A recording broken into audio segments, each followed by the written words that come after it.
Hey there, this is Nevermind the What, a video series where I talk with some musicians in the New York City area and beyond. My name is Evan O. Adams, I am your host, and today we have Denis Ó Callaghan. Denis Ó Callaghan is a man of many talents. He plays jazz trumpet, sings, composes, and also has a rich history as a music educator. Not only is he more than proficient at these many trades, he also blends these many influences into a unique artistic voice and way of life, demonstrating the power of well-rounded musicianship. In this interview, Michael and I talk about his musical journey, uncovering some of his opinions on what makes a contemporary musician along the way.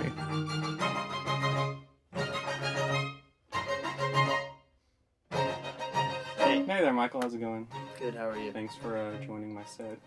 Your what? My set. My very beautiful, stuck in the basement of NYU set. So I know you're involved in several aspects of music making, from composing, trumpeting, singing, and as well as education. What about this holistic approach interests you? I think definitely all the different things that I do inform each other. I'm also someone who gets pretty bored easily. So, I couldn't see myself being a classical trumpet player all day long, just shedding. And that's it, Right. While I think that's, a noble pursuit, and we need, the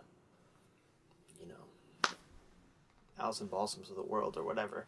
I just don't think that's me, and I don't think that represents the way I think about music and the way I think about my life. But definitely the part where I think they really inform each other. I think that, practicing, playing in a funk band just gives you better rhythm. And I can apply that to learning vocal pieces because... it just, yeah. So it informs each other. Yeah, I think they definitely inform each other. And I definitely think that the other things that I do inform my music making. My composing. It's kind of funny. I think the one thing I definitely could not do as my sole profession is compose. Really? I would hate it so much. Okay. Good thing you're in composition school, yeah? Yeah, well, exactly. But I think my composing is so influenced by me doing other things. Gotcha. Yeah. Was there one you were drawn to first? Did you start off with one? I have had a super weird path. I was just talking to my brother, actually, about this. When I was in high school, even younger than that, I was not interested in music as, a profession. I wanted to be a teacher. Okay. There's a picture of me in my middle school yearbook, writing on the chalkboard, most likely to be a teacher. I wanted to be, a social studies teacher. And then when I got a little older and music started to, really dominate my life, I'm in school playing in, both the jazz bands, the inside band, marching band, singing in the choir and musicals, it's just dominating my life. And I was like, I want to do this. I want to teach music. But it was always about teaching first, at least I think. And then I went to college and I discovered all this music I never knew about. Right. I knew little bits and pieces about music. I'd heard Beethoven and I'd heard Charlie Parker and Dizzy Gillespie and Miles Davis, but I didn't realize there were people making creative music. I guess I did somehow, but I wasn't aware of people making creative music that were still alive. And, I didn't start listening to music by people who are alive until, I was an upperclassman or had graduated. Right. But even then, in school, it was I got there, I don't want to be a teacher anymore, in the sense of I don't want to be a public school teacher anymore. And then I want to be a jazz trumpet player. And then when I was a sophomore, it was everybody was... I felt like I was boxed in. Everyone was like, "Oh, you're the jazz player," because UConn was a very small jazz department, so I was the jazz trumpet player.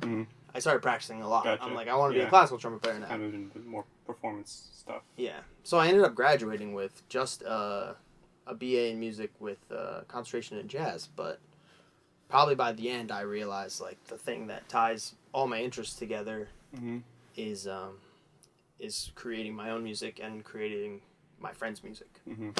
Yeah. I guess speaking of all your interests that you just mentioned, I know you enjoy marching bands, I know you enjoy opera, I know you enjoy jazz, and you enjoy lots of different kinds of music. How do you go about kind of combining and focusing all that into, say, your composition? I definitely don't think of it as separate, I guess. I think I draw from different things all the time. Like, you're asking specifically about my composing. Yeah.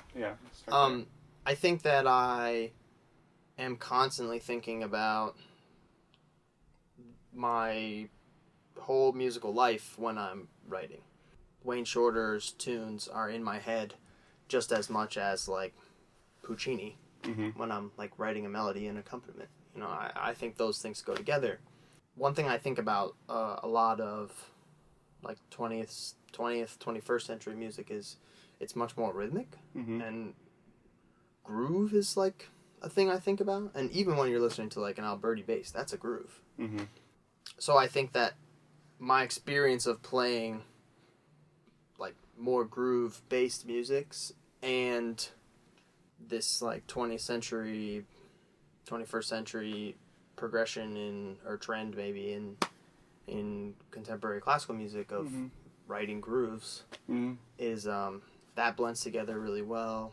Like, and then other things like I don't think I can write for brass instruments, or I can write for, like, percussion instruments without, like, thinking of marching band or drum corps. And, like, when I'm writing for orchestra, I want to have a spot where the brass just roars like a horn hit, you know. Yeah. Love, love, love, love, money, power. So I know a lot of your work, I know you've played in bands as well. You play in some of them, and sometimes you don't. Is there any big difference in, like, the way you approach a piece, where if you know ahead of time you're going to play versus not? A piece I'm writing. Piece you're writing, yeah. Yes, but not. I think more about whether I'm writing for people that I know, or whether I'm writing for people I don't know. So I just wrote an orchestra piece, and I'm thinking of the instruments as, like, instruments. This is what the clarinet does, not what, you know, Sam does. That's just, you know, a friend of mine plays clarinet. If I'm writing a piece that I'm playing in, it's more likely that I know the people I'm writing for. You know, I'm probably putting together a group or in a group already. Like, for example, you're a guitar player, and I have another good friend, Owen, who plays guitar, and I've made a lot of music with both you guys. I would definitely not write the things that I would write for you for Owen, and vice versa. And that's just based on the kind of, or the way you guys play the guitar. The other thing that I think that's really different if I'm in the piece is it's likely that there's improvisers playing. If I'm writing for people that I know, I want to highlight what you do really well. So if you have great improvisational ideas, I'm not going to not write that. And then I also don't want to make you shed really complicated ideas if that's not your skill. I think it's a very interesting approach to write for people instead of writing for instruments per se, you know what I mean? Yeah, that's definitely like a Duke Ellington, Miles Davis kind of idea of, I mean, I think that's, you can definitely hear that in Ellington's music. He's writing for people who don't, some people, like, don't even read music, but he knows this is what you can do really well, so I'm going to write that. Yeah. I feel like you can get better results that way. Yeah, because it's almost like the parts are written, I mean, they are written for a specific person. Yeah. So it's to their strengths, and the kind of whole ensemble come together. I mean, you listen to Duke's band and people playing his music, there's no comparison. You know, he's a master of, this is what Cootie Williams can do really well. And I think that about Miles Davis too. Like, I mean, he does a lot of things. He's an absolute master of the music, but one thing he does better than almost anybody is pick a band. You know, he puts 5 people in a room that are just going to make something incredible together.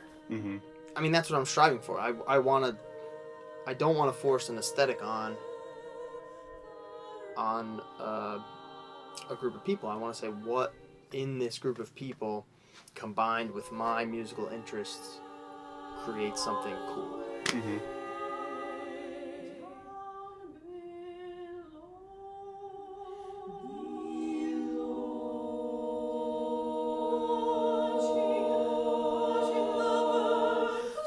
Do you think, like, colleges should teach band leading as part of music curriculum? Oh, that's an interesting question. Because, I mean, in a way, if you take the education route, you're kind of learning those skills, but no one ever really calls it band leading, you know? Yeah. I guess I have two thoughts about this. Mm-hmm. One is I think it's more important to have room in a curriculum for people to make stuff. Mm-hmm. I mean, I think that's just the most important thing. I would not advise someone going to music school to do their classes, play in their ensembles, do a recital, that's it, I'm done.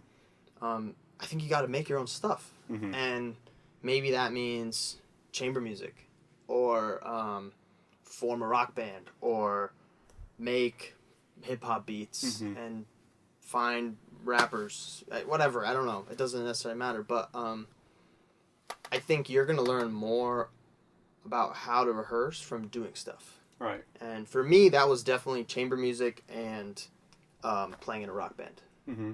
Just, that's how I learned to run a rehearsal. That's how I learned to, I mean, I'm not saying I'm perfect at any of these things, but like, that's how I learned to get along with people. I mean, the first brass quintet I played in school was brutal. And we all joke about like how intense and how much we wanted to kill each other. Mm-hmm. Like, I just remember being like, having intense arguments about like stupid minor things where I should have been picking my battles better, Mm-hmm. you know? And I think that's true if I'm directing an ensemble. I'm still thinking that way. Like, you know, the trombone chips and out. I don't have anything to say about it, you know? Mm-hmm. I'm not worried about that right now. I'm going to do something else first. Or like, yeah. I feel like I've strayed from your original question. No, it's fine. I'm not sure what it was now. Oh, it was about band leading and whether you should teach it or not. Yeah, so I think, yes, you should teach it, but I don't think you can make a class about it. Mm-hmm. I mean, you could, but I don't think that's a good idea. Mm-hmm. I do love the idea of more chamber music. And chamber music can mean a lot of things.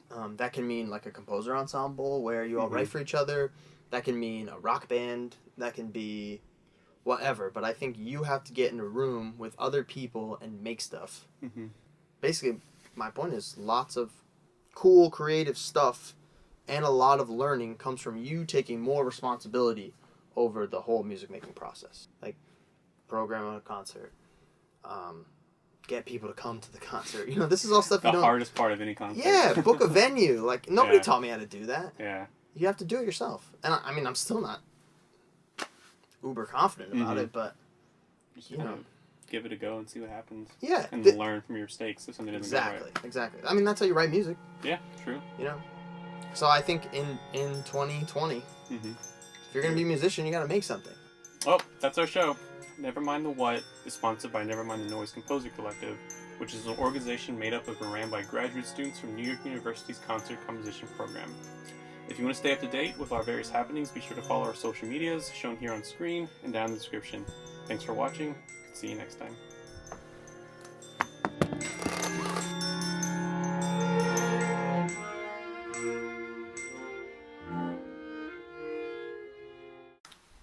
So do you play? Oh.